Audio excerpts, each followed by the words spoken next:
আমার মেয়েটাকে খুব যত্ন করে পালছে, ওকে কোনোদিন কষ্ট পাইতে দিইনি। আপনারা ওকে কোনো কষ্ট দিন না। ভাবি, আমার বিশ্বাস সেলিমের শিক্ষা কখনো ব্যর্থ হবে না। বাবা বাহার, তোমার হাতে আমার মেয়েটারে তুলে দিলাম, আমার মেয়েরে দেখে জি আপনি ড্রাইভারটা কোথায় দেখো তো একটু বাবু। জি আপনি দেখছি।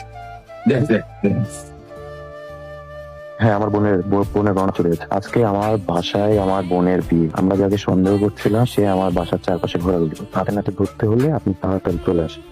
রসুল, রসুল 9 পুলিশে কল দিছে, চলো এখান থেকে। চলো, দাঁড়ানোর সময় নেই, চলো চলো রসুল। আমি এখন কোথায় যাবো? এই শহরে তো আমার আর কেউ নাই। নিজের পরিবার আমার চোর বানাই দিল। আমি তো তোর সাথে যেতে পারবো, তুই তোর বাড়িতে পুলিশ পাঠাইছে। তুমি এক কাজ করো, গ্রামে চলো। আমি শিওর এই সময় তোমাকে আব্বা ফিরে দিবে না। মামা যদি আমার বিশ্বাস করে, মামা যদি আমার চোর ভাবে আর যদি আমার আব্বাকে ফোন দেয়, আমি তো চুরিটা করিনি। আব্বাই তোমাকে বিশ্বাস করবে, আব্বার কাছে তুমি নিরাপদ। আমার পরিবারটা কেন আমার আরে শোভন, কি বিষয়? তুমি ঘরের মধ্যে ঢুকে এরকম নাইম নাইম করে চিল্লাচিল্লি করছো, বলো নাকি? বলো তো। সেটা নাইম দাসে জিজ্ঞাসা করো, সে কি এমন করছে যার কারণে আমাকে আপনার বাড়িতে এসে নাইম নাইম বলে চিল্লাইতে হইতেছে? নাইম,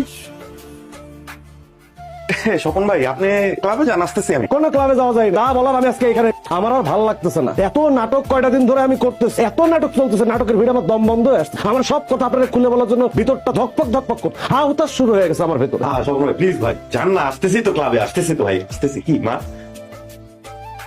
অনেক দেরি করে ফেলছে, থাপ্পড়টা আরো আগে মারা উচিত ছিল। যথাসময়ে থাপ্পড়টা মারলে আজকের এই ঘটনা ঘটতো না। অবশ্য আমার এখন আর কিছু করার নাই, আমি ব্যবসায়ী মানুষ। আমার ব্যবসার ভিতরে যদি আমি এখন আবেগ ঢুকাই দিই, তাহলে তো ব্যবসায় লালবাতি জ্বলে যাবে না। শোভন, আমার অত্যন্ত আদরের ছেলের গালে আমি হাত তুলছি তোমার কারণে। তুমি আমার বলো তো পরিষ্কার করে, কি হয়েছে বলো।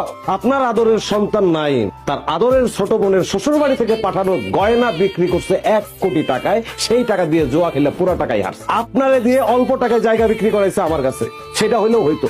সে বাপের জায়গা বিক্রি করে, সেইখান থেকে কমিশন খাইছে 10 লাখ টাকা, সেই টাকাও জোয়ার বোর্ডে হার, এইটা হইলেও হইতো। সে দিনের পর দিন আমার কাছ থেকে টাকা ধার নিয়ে আমারই জোয়ার বোর্ডে হারাইছে। সে ধারের পরিমাণ কত জানেন? 80 লাখ টাকা।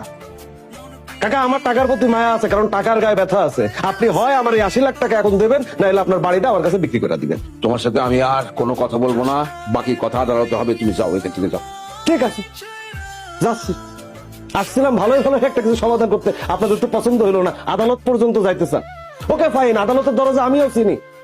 সুন্দর করে মামলাটা ঠুকে দিলে পুলিশ যখন এসে আপনার চোখের সামনে দিয়ে টেনে হিস্ট্রি আপনার গুরুতর ছেলেকে নিয়ে যাবে, তখন টেরটা পাবেন কত ধানে কত চাই। তোমার আমি এই বাড়ি থেকে চলে যেতে বলছি, যাও, বেরো আমার বাড়ি থেকে তুমি। জি স্যার, আসসালামু আলাইকুম।